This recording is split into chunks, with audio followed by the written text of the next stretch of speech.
What's up, y'all? Welcome to the Hood Soft Life podcast. I'm your host, Sabrina, and in this podcast, we talk about navigating the challenges that come with growing up in the hood and leaving those challenges behind for a soft life. Growing up in the hood has its own set of challenges, but what people don't tend to tell you is not only do those challenges follow you once you've made it out physically, but they tend to intensify. So I'm bringing you along on my journey. I'm going to be honest with you about the struggles and the lessons that I'm learning to achieve a soft life. We're on episode number 4, and in this episode, we're going to be talking about success anxiety or being afraid of success. If you're not watching this on YouTube, I need you to just go hop on over there because I don't even have the big old headphones on this time, and like my hair is doing what it's supposed to do, is giving what it's supposed to give. Okay, listen, all my natural hair girlies and guys, let's get it going. If you have curly hair, like, my hair is doing what it's supposed to do, and we know 9 times out of 10 it never does that. But back to the topic at hand, we're going to be talking about success anxiety and ways to get over being afraid of your own success. So let's hop right in.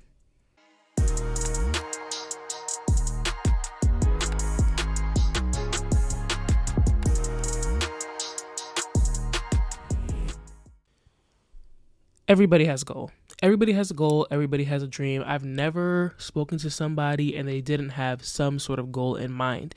Maybe the goal was not thought out all the way, or maybe the goal was quote unquote shallow, depending on what you qualify as a shallow goal. But 9 times out of 10, when you talk to somebody, they have some sort of idea of where they want to be, what they're trying to achieve, and who they're trying to be. And so when we take a moment to think about these, sometimes we find that when those goals are undetermined or when they're not completely defined, it might be because, one, you just straight up don't know where you're trying to go. And that's okay. That's life. Like, you figure it out along the way. Or sometimes when somebody has an undefined goal, chances are because they're afraid of figuring out where they're going to be. They're afraid of becoming the person that they want to be, despite the fact that that's exactly who they want to be. That's who God intended for them to be. That's their purpose in this lifetime. And that's normal. It's normal to be afraid of success. It's normal to be afraid of the unknown because it requires a lot of you. You have to change as a person. You have to let go of people. You have to let go of habits and situations, and it's difficult. Any sort of change or evolution of the self is very challenging to go through, and that's okay. So we're going to be talking about that in this episode more, and I'm going to be giving you some of the tips that I'm currently working on to achieve or get rid of success anxiety. I never want to get on this platform and pretend like I've had this all figured out. I definitely don't have this all figured out, and that's okay. Like, I want to be the face of, like, you don't have to have it figured out and you can still do it anyway. You're going to figure it out along the way. You're going to fall on your face a couple of times. You're going to do what you have to do to get to where you want to be. So I'm going to bring you along on my journey of what I'm doing to help me get rid of success anxiety and help you achieve that as well. Something that I think is important for us to understand as we go through some of the reasons why we might be afraid of success is understanding that there's a conscious mind and a subconscious mind or an unconscious mind. And so the conscious mind is essentially the part of the brain, the part of the mind that contains all the thoughts, memories, feelings, and the wishes that you have and that you're aware of. That's the key part. You're aware of them at any given moment. Now, this can also include parts of thoughts, memories, and feelings that you're having that may not be right necessarily at the forefront, but they're not hard to obtain. So, for example, if somebody asks me what I had for dinner last night, I have to think for a second and be like, oh, I had whatever. That's part of the conscious mind. Now, the unconscious or the subconscious mind, depending on how you describe it, is the thoughts, feelings, and the urges, or even memories that you have that are not a part of your conscious awareness. So you don't even recognize them because they're not at the forefront. There's something that's sort of buried in your mind, like stored away. You have so many memories and so many things to remember in a day or to do in a day that your brain sort of sorts them out by what's most important, keeping the most important parts in the front and the things that aren't as important in the back. And so the unconscious mind contains contents that are unacceptable or unpleasant, such as feelings of pain, anxiety, and or conflict. In this episode, we're going to be focusing more on the subconscious mind, the unconscious mind, because that's where most of these thoughts and feelings of success anxiety, that's where they're coming from. So I found an article that was posted by Forbes that talks about the 10 reasons why somebody might be afraid of success or have success anxiety. And the list goes as follows: fear of losing yourself, fear of backlash, fear of not being enough, fear of criticism, fear of the spotlight, fear of change, fear of losing friends, fear of nonstop working, fear of heightened expectations, and number 10 is the fear of feeling excitement. I thought this one was interesting, but while I was reading the article, it had explained that the physiological response, the response that your body has to fear and excitement, are so similar that for somebody who might be struggling with PTSD or some sort of traumatic past, is doing things to avoid any sort of feeling of the physiological feelings of fear or excitement, because they're so close. And sometimes you might not be able to register right away that one is a feeling of excitement. It's a good thing, where like the other one is something that is built to protect us and to tell us when it's time to move if there's something that's not serving us or if we're in danger. So of the 10 that are on that list, there are 4 of them that I want to dive deeper into. And the first one is fear of losing yourself / the fear of evolving. When it comes to success, there is really no way to avoid the process of losing yourself. And it's okay to understand that you're going to have to let go of certain situations. You're going to have to let go of certain habits. You're going to have to let go of the things that are familiar to you and that are comfortable for you, because you need to adopt a new lifestyle. You need to adopt a new mindset, and you're going to have to change things about yourself. And it's going to leave you wondering, who am I? Can I achieve the things that I want to achieve? Where am I going? Do I know what I'm doing? That's completely normal. That's okay. In those times when you're really feeling like you have no idea as to who you are or what you're doing, you need to keep the end goal in mind. You might not know where you're supposed to be at right at this moment. That's normal, especially for somebody who's around my age, in their early 20s, mid 20s, whatever, even in your late 20s. It's okay to not know exactly where you're supposed to be in this moment. That's part of the journey, but you got to remember where it is that you're trying to get to and bridge the gap between where am I at right now and where do I want to be. You need to spend time unlearning the things that you have learned so far to this point to help you get to where you want to be. I remember when I went to college back in 2018. I felt like I was stuck between 2 personalities. Let's be real, as a person of color who went to a PWI, a predominantly white institution, I had to deal with a lot of code switching. So I felt like there was a version of me that was in the classroom or in the professional setting, and then there was the real version of me who talks with African American dialect, for lack of a better word, and somebody who is more goofy and just more funny. And I just felt like I couldn't be myself in those professional settings, in those academic settings a lot of the time, because I felt like I couldn't be taken seriously, or that like my voice wasn't heard as much, because if I was myself, like, I don't know, I just had these limiting beliefs about like me being a person of color in a white school and what the stereotypes were going to be for somebody like me. I know that as soon as I open my mouth and if I start talking a certain way, nobody's hearing what I'm saying. They're hearing how I'm saying it, and that a lot of the times can eliminate my voice for me. And I feel like that in certain rooms or in certain spaces, a lot of the times people don't want to hear what I have to say simply because of how I've structured it or the language in which I chose to say it. Some people will even go as far as to say that I have some sort of accent. I don't feel like I have one, but I mean, I guess. So anyways, I felt like I was in between 2 personalities. I feel like when I'm on this journey, and I feel like a lot of you might feel this way too, regardless of how old you are, there are 3 versions of yourself.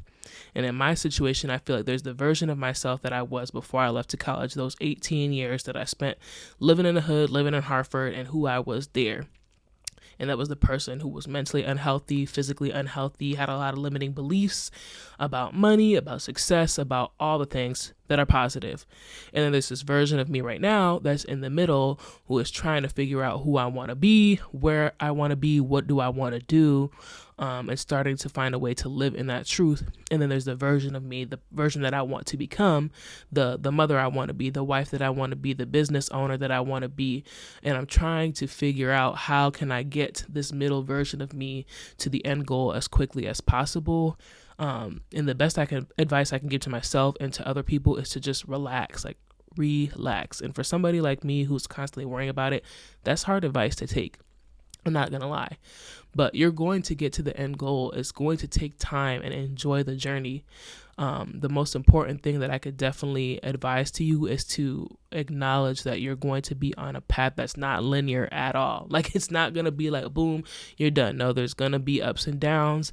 There's going to be loop-de-loops. There's going to things that's going to make your stomach drop to your knees. It's going to be okay, though. It's going to be okay, I promise. But it's really important to acknowledge that, like, regardless of what stage you feel like you're in, whether you feel like you're at the beginning stage, the middle stage, or you feel like you're getting closer to the end but you feel stuck, take a moment to just appreciate where you're at and know that the end goal is coming.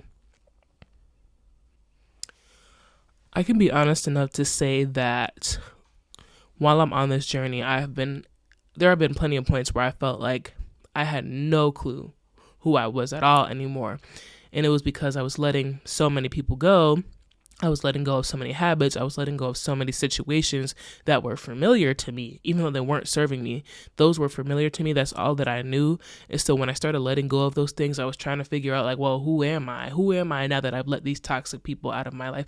Who am I now that I've removed myself from this toxic situation? Who am I now that I'm trying to better myself? Especially because when you start doing something new, something that's unfamiliar, everything feels so forced. Everything feels so fake. Everything feels almost, you feel exposed. And so you're going to feel like you have no idea what it is that you're doing. Shit, you might not even know what the hell it is that you're doing. I don't know some of the times, and that's perfectly okay. Just remind yourself of what the end goal is and figure out what's keeping you from getting there. But also just remind yourself, like, you don't need to rush the process. There's no need to rush it. It's going to come when it's ready. And the last thing you want is to receive it sooner than you wanted or sooner than you're ready, because when you get something sooner than you're ready for it, you're going to fuck it up.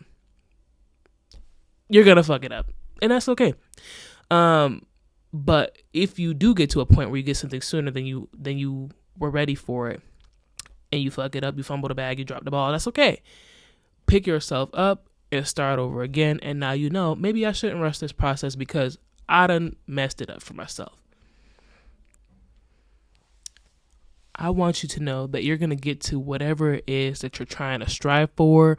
You're going to live that life that you want to have. You're going to be that person you want to be. You're going to buy the things that you want to buy. Whatever it is that is important to you, that you're prioritizing, that you're working on to get to, you're going to achieve that thing.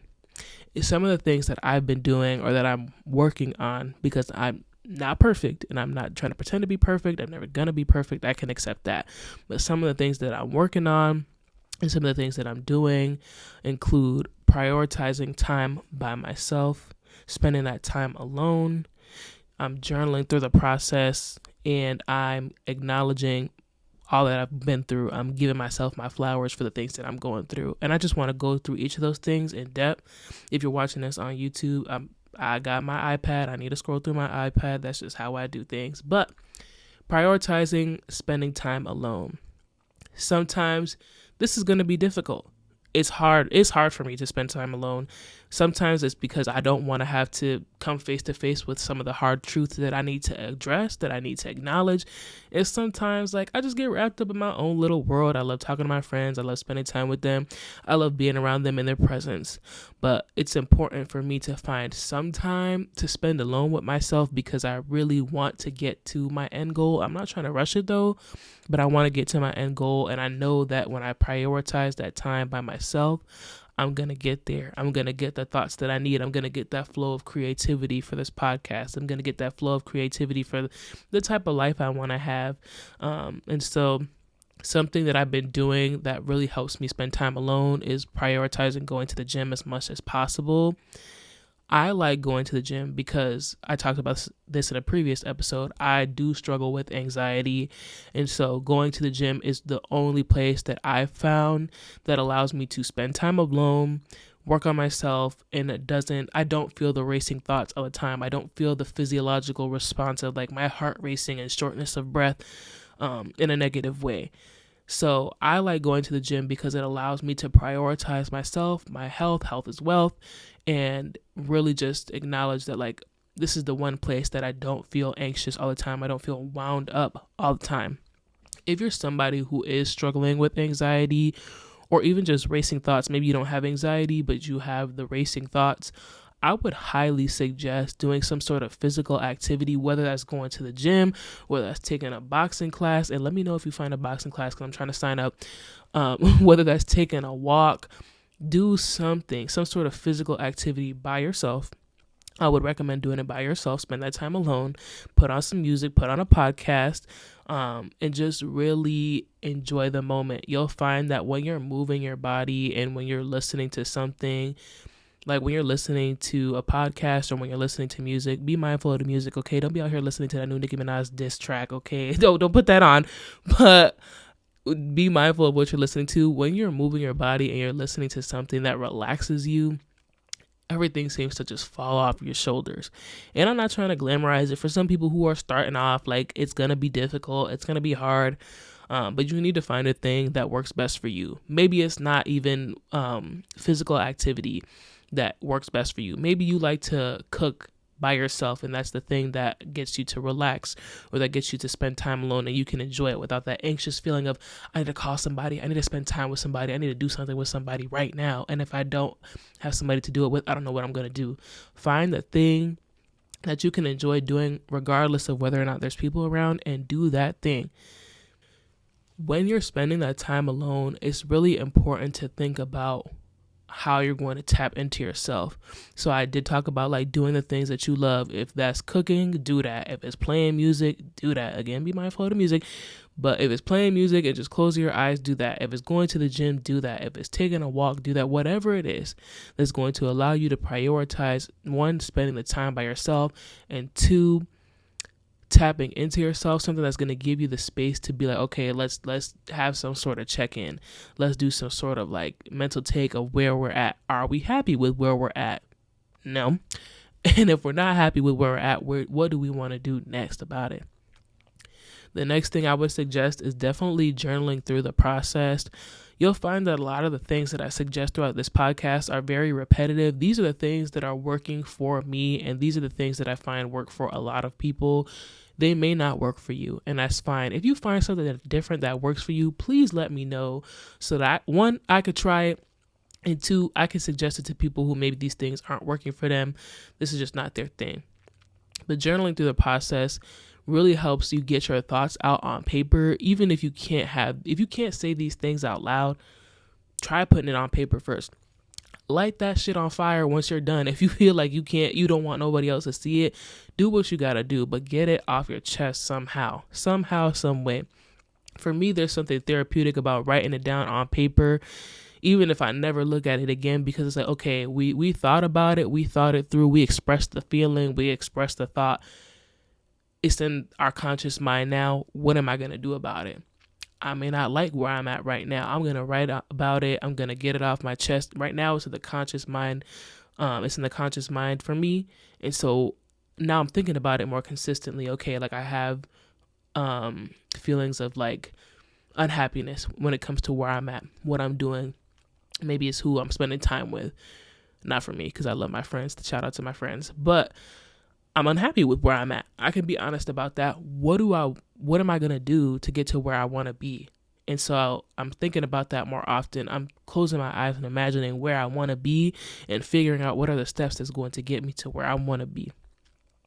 Some of the journal prompts that I would recommend for you to do, I have a bunch listed and I'll leave them in the show notes, and I'm going to be working on a little something to help you guys with like the journaling and the shadow work. So just stay tuned for that. It's going to take me a little bit of time, but give you a little sneak peek. Some of the journal prompts that I would recommend are the following. I have 4 highlighted for you. The first one is describe the emotions you're feeling right now. And if you can't describe how you're feeling, describe how you want to feel.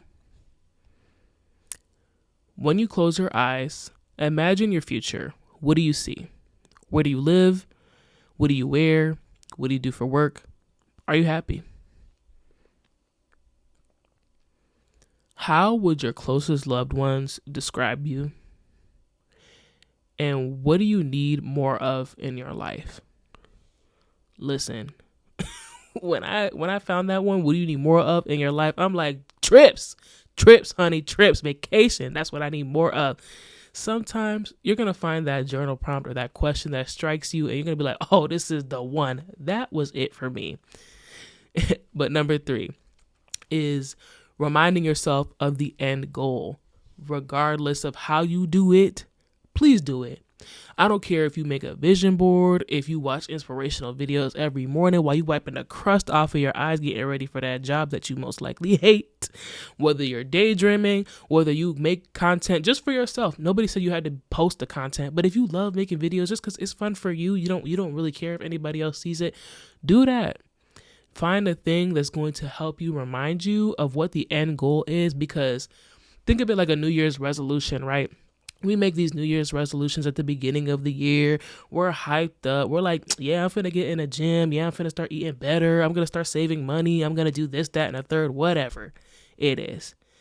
And then February comes and all of a sudden the gym is empty. All of a sudden everybody's back on the snacks. And all of a sudden, like, there's no money in a bank. And I'm not shitting anybody because I know I needed more of them trips. And so that's exactly what I did. But anyways, do that thing that's going to remind you of what your end goal is, and keep that in the conscious mind. Keep that at the forefront, because when you remember what it is that you're trying to achieve, when you have that at the forefront, there's no forgetting. There's no like, oh, I forgot to go to the gym today. Like, no, girl. Like, you have the vision board in front of you. You have it on your phone. Like, you have the reminder set. You have the gym clothes picked out already. Do the thing that's going to remind you of what the end goal is, because you're going to be motivated to do it. And don't get me wrong, there are going to be certain days where you're not motivated to do it, but you need to be disciplined enough to be like, all right, I don't feel like doing this, but I'm just going to do this because it's going to get me closer to the goal of where I want to be in the end. And sometimes that's going to be hard. You might just be having a bad day and be like, man, I don't feel like doing that. I don't feel like going to the gym. I don't feel like saving my money. I feel like doing whatever I want to do. I hear you. I hear you wholeheartedly. Everybody gets one. Once a month, if you really feel like I just need a break, I just need to take the day off from this goal or whatever the case may be, do it wisely. Don't just be like, I'm just going to go full out and just forget the goal. Like, don't do that. But find a way to remind yourself of what the end goal is and find a way to implement that into small increments. I'm not going to touch on this one too long because I know that I always talk about this one. So I'm just going to, just do a quick little plug and move on to the next thing. But therapy and shadow work. I know I talk about this every time. I know that therapy is inaccessible to some people because of the price or whatever the case may be. I completely understand that. And that's why I put the two together, because if you can't see a therapist for whatever reason, do the shadow work. It is therapeutic. There's a difference between therapy and therapeutic, and I'm going to talk about that later on in the season, but just keep that in mind. It has been super helpful for me to talk to my therapist about some of the subconscious feelings that I have in regards to like success, why I feel like I deserve or don't deserve to have success, and so on and so forth. Talking through with somebody who can help me develop the coping skills and the mechanisms to shift my mindset, talking this through with them definitely helps, because I don't have all the answers. I know exactly where I want to be, and I have the self-awareness enough to understand, like, these are the things that are holding me back. These limiting beliefs are what's holding me back. But I don't have the skills to say, okay, this is what I need to do to shift my mindset, and just do it. Sometimes I need to talk that through with someone. And if you want to talk that through with a friend or with a loved one, you can definitely do that. But I recommend a therapist because, one, they really, really hold you accountable. I have some great friends, but I also have some friends that are like, don't you worry about it, girl. Like, it's going to be okay. And sometimes I need that person that's just like, no, like, you have to stick to the plan. You have to stick to the routine. You have to use the coping skills, because if you don't, and you give yourself that one slide, you might give yourself that second slide. And then all of a sudden, like, now you're not even like on the field anymore. And so I like talking it through with a therapist, because I'm able to get the coping skills from them, talk it through with them, and really just work through the thoughts that I have. If you cannot afford to go to therapy, I completely understand you. I feel you. Do the shadow work. Same thing ish, because it allows you to think through the thoughts that you're having and to talk it through with yourself, to think through it by yourself. If you're open-minded enough, you have to really be open-minded and self-aware enough to be able to do this one, which is why I put this one towards the end, because these are the harder two things to do. It is hard to go to therapy. It is hard to hear the things that you don't want to hear. It is hard to have to dig up some of the things that are painful for you to think about and to see yourself in a light that maybe you don't want to see yourself in. Those things are hard. But if you have an open enough mind to do these things, you'll find that once you start letting some of these things go, once you start bringing some of these things to the forefront, you can start letting some of these things go and you'll start to feel a lot lighter. All right. The next fear in regards to success anxiety is fear of backlash. When you're starting something new, it almost feels like you're walking around naked. You're exposed and you feel like you have to be careful with what types of steps you take, what things you're going to say. You don't want to step on people's toes. You're not trying to make people upset. And so it's hard to do something new or to become somebody better without fear of hearing what somebody else has to say about it. Especially here in the US, there are some people that are on the very toxic end of like freedom of speech. I can say whatever I want to say, regardless of how hurtful it is. Or there are just people who, like, we live in a society where we feel like we now have a platform to say whatever we want to say, whenever we want to say it, all the time, like this podcast or on social media. We all have some sort of platform, big or small, personal or not, where we feel like we can say the things that we want to say, and sometimes regardless of the consequences. And so it's hard to try something new, to develop yourself as a person, to do the things that you want to do without feeling like you're going to hear something from somebody else, because somebody else is going to have something to say. And so the best piece of advice that I could possibly give you is to stop giving a fuck about what people have to say. And I know that is so much easier said than done. I know. And the best tip that I could possibly give you, and the tip that I have been putting into action, is to care more about what you have to say, how you feel. Be selfish. Be selfish.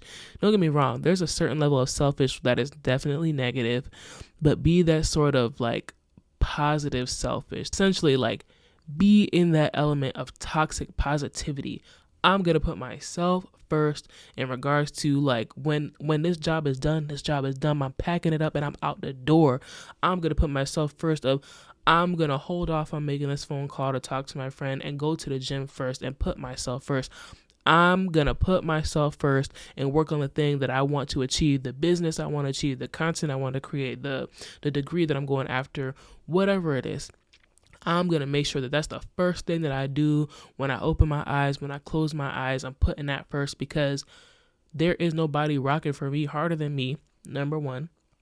And two, when you start putting yourself first and when you start putting your feelings and your thoughts about who you are and what you want to achieve first, you find that you care less about what somebody has to say, because I really don't care about you. Number one, you're probably going to fall off of this storyline of mine within less than a year.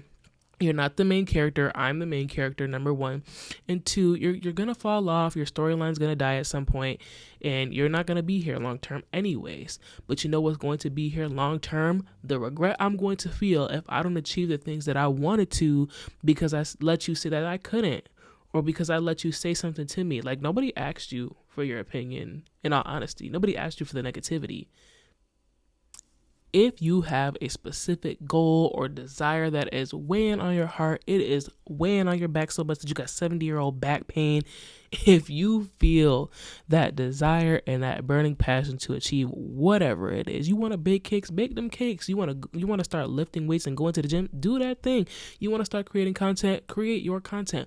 Whatever it is that you want to desire, if you close your eyes all the time, that's all you think about, that's all you see, that's all you want to achieve, I'm willing to bet 9 times out of 10 that's the thing that you're supposed to do.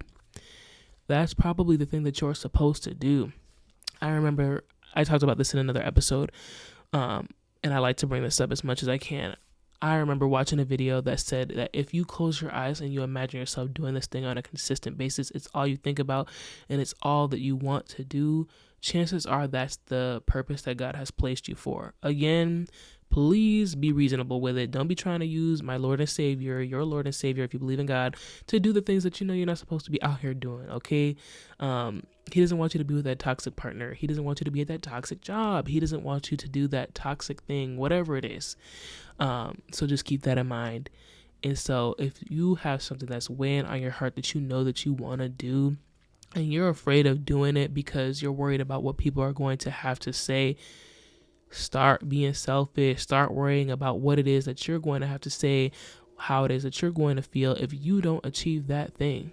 Something I want for everybody, including myself, to keep in mind is that we don't know when our time is up. We don't know when we're going to be called to the king. We don't know when it's time to go home.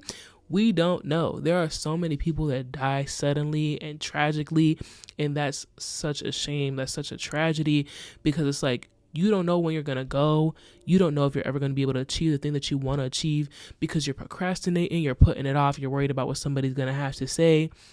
And so think about it. Like, seriously, take a moment to think about it. I know I've talked about this already, but it's just like, if you get to the end of your life and you have the time to think about how your life went, are you going to be content with the fact that you did not do the thing that's pressing on your heart right now? Are you going to be okay with the fact that it's like, I didn't do the thing that I wanted to do, and be okay with living with that regret, and be okay with wondering how you're going to feel or what life could have been like if you had achieved that thing? In all seriousness, I know that that's such a morbid thing to think about, but it's real. Like, you don't want to get to the end of your life and be like, I wish I would have took that trip. I wish I would have pursued that career. I wish I would have pursued that relationship. If it was a positive one, sorry, not if it was a toxic one. But I don't get to the end of your life and wish that you had did these things. And also, don't assume that you're going to have the opportunity to achieve the thing that you were supposed to achieve today again tomorrow. And I'm not talking about long-term goals. I'm not talking about like things that require you to build a legacy over time, that require you to build a business over time. It's going to take you time to obtain a degree. I'm not talking about those things. But it's like, if you have the opportunity to take one step towards the thing that you're trying to do today, and you're like, nah, I just do it again tomorrow. Who says that you have the opportunity to do it again tomorrow? Really? Number 3, fear of not being enough. This is hard. This is hard. I feel like now, especially with social media and just like the U.S. society in general, I don't know what is in the air, but it's just like, it's so easy to feel like you're not enough. It's so easy to feel like you're not on the right path. You're not doing things fast enough. You don't look a certain way, whatever it is that you're worried about.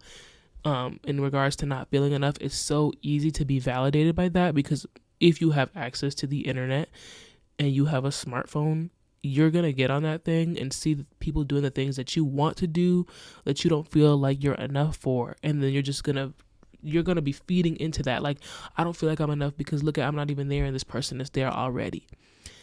And I will say, like, this is something that I'm still working on. This is something that I've definitely taken the time to understand that it's going to be a journey. It's going to be a muscle that I need to exercise. And I'm okay with that because I know where I want to be. And I know that I'm putting in the effort right now to remind myself that I am enough for the life that I want to have. I am enough to obtain the business that I'm trying to attain. I am enough to be the person that I want to be. And so when it comes to certain aspects of our lives, I feel like it's so easy for us to stand on business and know our worth. You know how many memes I be seeing on Instagram where it's like some sort of storyline of you hate your job. There's too many of those nowadays. And so I feel like a lot of us are getting to that point where it's like we stand on business when our job doesn't treat us well, a job doesn't pay us enough, a job is asking us to do more than what is in our job description. We're standing on business when it comes to that. A lot of us know our self-worth when it comes to that. But when it comes to putting our money where our mouth is in regards to our own aspirations, our own dreams, our own goals, and achieving the things that we want to achieve, our knees be shaky. We be out here looking like newborn Bambi. We can't stand on business. We don't know how to say yes to things. We don't know how to say no to things that we should say no to. And that is hard. That is very hard. And if you're struggling with feeling like you're not enough, I'm going back to it. And I'm going to keep saying it. Do the shadow work. You might have no freaking clue why you feel like you're not enough. You might not even have a clue that you don't even feel like you're enough. There are a lot of people that walk around saying like, I'm about to achieve this thing. I'm about to do this thing. It's all on me, blah, blah, blah, blah, blah. But when push comes to shove and it's time to start taking action, standing on business, they are stuck. Why are you so stuck if you really felt like that's what you were capable of, if you really felt like that's what was for you? Because you're scared. You don't feel like you're enough. That is okay. That is real. That is very, very real. There's nothing wrong with that. There's nothing wrong with that. If you're somebody who has no idea why you feel that way, like you have no idea why you can't stand on business in regards to your own aspirations, or you feel like you're walking around saying you're going to achieve these things, you're going to have that life that you want to have, but when it comes time to push, you don't push, I would highly suggest doing the shadow work, because it allows you to figure out where those feelings are coming from, where those thoughts are coming from, and work on it. Maybe those thoughts came from your childhood. Maybe those thoughts came from somebody you dated as an adult. Maybe those thoughts came from an experience in high school or college or whatever the case may be. Figuring out where that thought initially came from is the seed that you need to plant to be able to get to where you want to be, to be able to grow into the person that you're supposed to be. When you figure out where that thought came from, you can start doing the work to eliminate that thought. And so prompts that I have for you for shadow work, I have 3 of them. And the first one is, what is something you wish your family and your friends knew about you? The second one is, what are characteristics or features of yours that make you feel like you are less than others? And how can you shift the narrative for yourself? And the third one is, identify any experiences that still cause you emotional pain, and what can you do to heal and create a space of self-love? Doing the shadow work to understand where these feelings are coming from is going to be essential, because once you can figure out where these feelings are coming from, or how they simply just make you feel, if you're not 100% sure, you just feel stuck but you don't know why. Once you understand that, you can start bridging the gap of like, okay, this is how I feel about my capability of achieving success. This is where I want to be. How can I start bridging the gap between the two to get to where I want to be? Because it will happen. But you can't get to where you want to be if you have no fucking clue why you don't feel like you can be there, in all seriousness. Once you figure out what the thought is, or what the feelings are and how you got there, start making a list of 3. No more than 3. Don't give me any more than 3. Don't give me 5, don't give me 4, just 3. 3 obtainable things that you can do to start unlearning that limiting belief. Let me put it into an example for you. Let's say I don't feel like I'm capable of achieving success because I don't feel like I'm smart enough. If I don't feel like I'm capable of achieving success because I don't feel like I'm smart enough, the first thing I want to do is figure out where that thought came from. For this example, let's just say that thought came from my family. My family telling me that I wasn't smart enough to achieve things that I wanted to achieve. I wasn't smart enough to go to college. I wasn't smart enough to have the life that I want to have. Okay. I understand the feeling. I understand that I feel like I'm not smart enough. I understand where the feeling came from. Now, if I know that I want to achieve a business, like for me, success is having a successful business, having a business that brings in revenue and also helps people. That's extremely important to me. If now that I know these things, I know how I feel, I know where the feelings and the thoughts came from, and I know where I want to be, this is where the 3 obtainable action steps are going to come into place, because those are going to be the things that help you bridge the gap between this is where I'm at now and this is where I want to be. So some of the things you might be able to do include Start affirming to yourself, like, I am smart enough to achieve the things that I want to achieve. I am smart enough to have the business I want to have. I am smart enough to undo and unlearn the things that I have learned to become the person that I want to be. Maybe that's journaling. I'm going to start journaling once a week so that I can remind myself of what I'm feeling right now, that I don't want to feel that way, and the things that I need to do to get to where I want to be. Or if I want to get to a point where I have a business, I'm going to start learning. I'm going to start researching, how can I start X, Y, or Z business? How can I file the taxes for it? How can I give it a name? How can I get my LLC? Start doing the research. Find 3 things that are going to help you get closer to that end goal, because that'll help you bridge the gap of, this is where I'm at now. I don't feel like I'm enough. I don't feel like I can have the life that I want to have. And I finally have the life that I want to achieve. I have the success that I want to have, and I have closed the gap for myself. Keep in mind that growth is very uncomfortable. It's okay. It's okay to feel uncomfortable. It's okay to feel exposed. That's okay, because you have to remind yourself, like, that feeling of discomfort is temporary.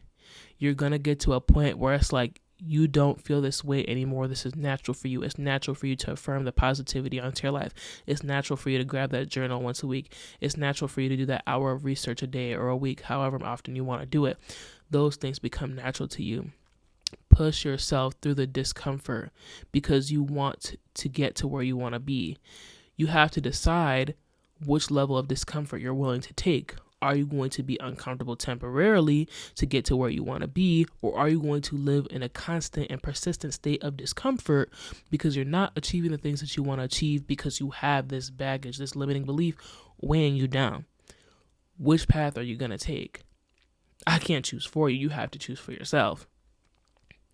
I have lived in a space where I felt extremely uncomfortable with myself and with my being, so much so to the point where I was getting ready to just end that feeling altogether in a negative way. And I'm really glad that I did not take that route, because that discomfort was only temporary, because I decided to start putting things into place to get to where I want to be. And I'm not where I want to be entirely. I'm not perfect. But I can definitely say I'm not the person that I was before I left for college. I'm not the person that I was when I was in college. I'm not the person I was when I left college 2 months out, 3 months out of college. I've become this new person, and I'm proud of the woman that I am right now. And I'm glad to know that I stuck through the discomfort. I stuck through the pain and pushed through it, even though it was difficult, even though it was uncomfortable, even though it was hard, because I can start to see myself getting closer and closer to the end goal of where I want to be. And I'm not putting this out to you to pretend like everything is going to be roses and dandelions and unicorns once you start seeing yourself getting closer to where you want to be. No, there's always going to be hardships. We're human. We're always going to have insecurities, and that's okay. But once you start learning how to adjust with those things, how to push through those things because they're temporary, you'll find that life is so much easier and the baggage is much lighter. And the last type of fear is fear of change. The unknown is very scary. A lot of us, including myself, cannot make a commitment to something until we know that there's some sort of return of investment. I don't want to make a commitment to something without knowing that it's going to be successful in some kind of way. I've been wanting to make this podcast for 2 years.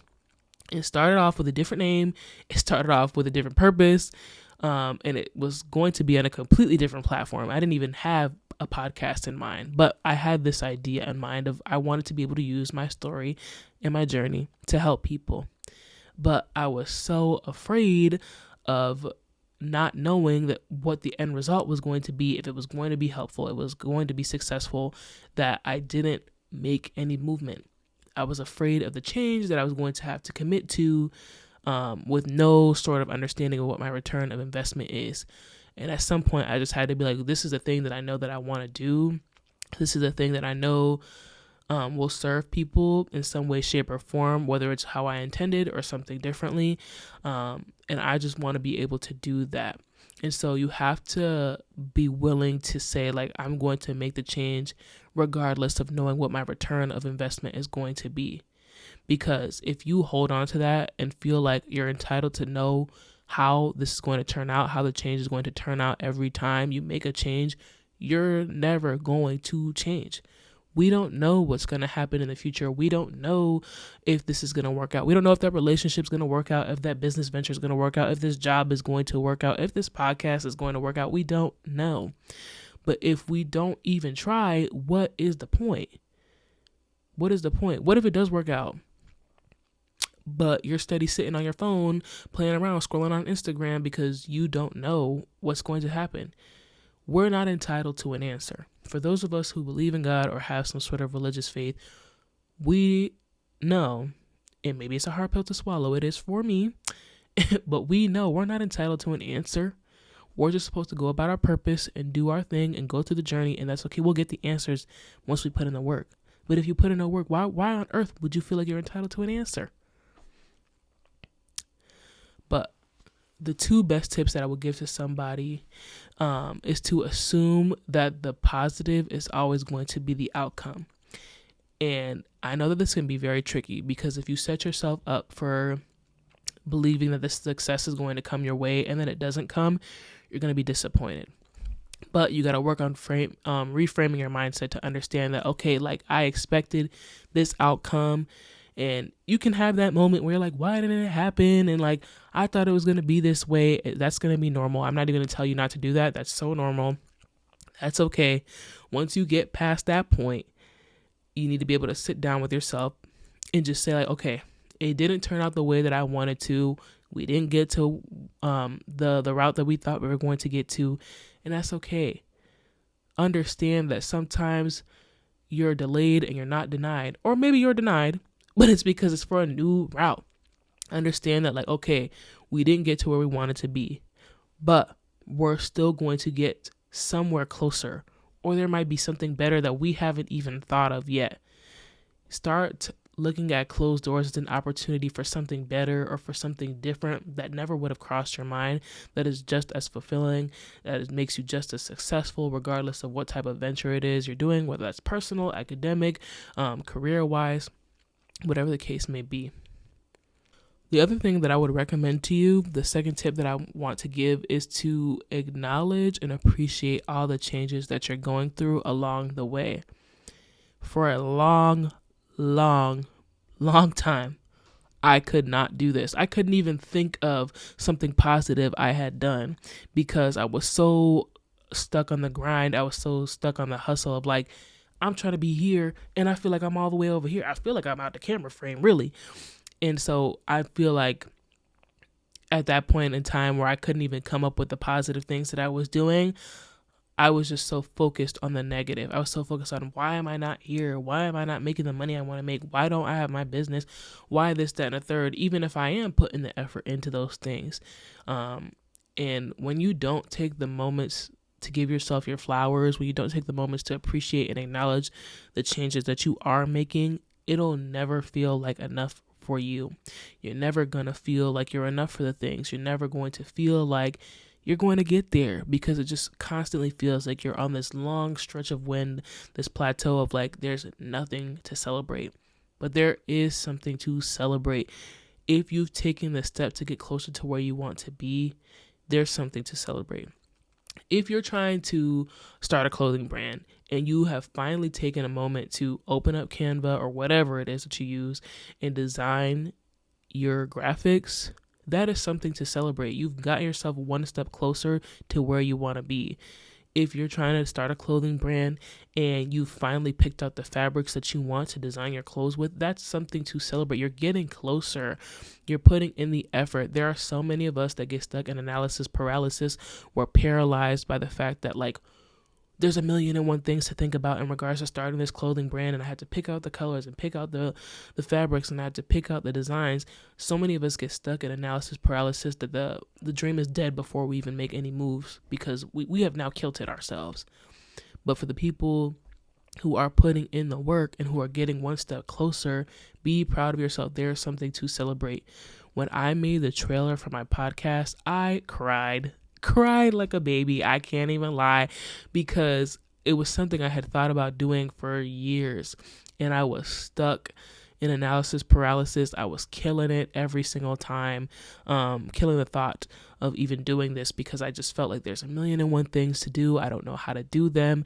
And so when I finally made the trailer, regardless of what it looked like, regardless of how my setting looks like right now, I don't live in a high rises with the big windows and whatever. Once I finally made the trailer and committed to it, and I picked out my music and I picked out my colors and all that extra stuff and put it out there, I was so happy and I just celebrated internally that I just couldn't even handle it. I just cried. And that's okay. That's okay. I want that for you. I want that for you. I want there to be that thing where it's like you finally achieved it.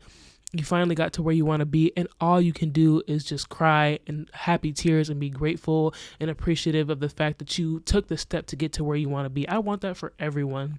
And so give yourself your flowers. Give yourself your flowers as much as possible. I don't care if it feels like something little to celebrate. Celebrate that shit anyways, because in all seriousness, it's so easy for us to attack our own dreams and goals. It's so easy for other people to attack our own dreams and goals. But you tuned out the noise and you've swatted those people out the way, and you chose to push through anyways, despite how uncomfortable it was, despite the fact that you don't know if the thing is going to be successful, despite the fact that you might have fallen on your face, you might have fucked that shit up ridiculously, but you still came back and did it anyways. Give yourself your flowers. Like, celebrate yourself, be happy for yourself. I feel like we get stuck in that grind mode that like, I gotta get to where I want to be, that we forget like it's going to take us a long time to get there. And like, think of it like working at a job. You don't want to work at a job for a year and the entire time you work there, not one time did they ever say anything positive to you. You're going to hate that job, right? Every step of the way where you do something that is productive in your job, you want your flowers. You want your flowers from somebody else. Give them flowers to yourself too. You can do that. You should do that. And I'm not just preaching to y'all, like I'm talking to myself. And I love this about my podcast. I love that like I can talk to y'all and help out whoever like, is really feeling the podcast, and also just remind myself of like, girl, you better do that tomorrow when you're not feeling X, Y, and Z, when you don't feel like writing a script or whatever the case may be. I be giving myself my flowers though. Every time I watch my little playbacks, I be giving myself my flowers wholeheartedly because I'm out here doing a thing, and I withheld myself from doing a thing for 2 years, a little over 2 years. So, moral of the story, give yourself your flowers. All right. We're at that point of the episode where we have reached the affirmation and we're getting closer to the end. And so I just want to leave you with this affirmation for the week. And the affirmation is, I am ready to receive positive changes in my life to become the version of myself I aspire to be, even if the change is difficult. I'm going to go ahead and say that 3 times. If you have the ability to close your eyes, close your eyes. If you're driving, please don't do that. But I'm going to just go ahead and repeat it 3 times. If you want to repeat it with me, you can. If you want to write it down, find a way to speak this positivity onto your life. So, I am ready to receive positive changes in my life to become the version of myself I aspire to be, even if the change is difficult. I am ready to receive positive changes in my life to become the version of myself I aspire to be, even if the change is difficult. I am ready to receive positive changes in my life to become the version of myself I aspire to be, even if the change is difficult. All right, y'all. That's the end of the episode. Let me know what you thought. What are some things that you think are holding you back from your success, if you feel like you're comfortable enough to share that? Do you feel like I missed anything? What are some reasons you think that people might be afraid of their own success? Is it social media? Is it their family? Is it a combination of the two? Is it something entirely different? Let me know. We are on social media platforms like TikTok and IG at the HSL Pod. We are on YouTube if you prefer to watch the podcast visually at the Hood Soft Life Podcast, and we are on Spotify at the Hood Soft Life Podcast. I'm still working on Apple Podcasts. I promise you guys, I didn't forget about it. I know that some people prefer that. I'm doing my best. Just, hold on for me. I promise. But until next time, I will see y'all in the next one. Bye.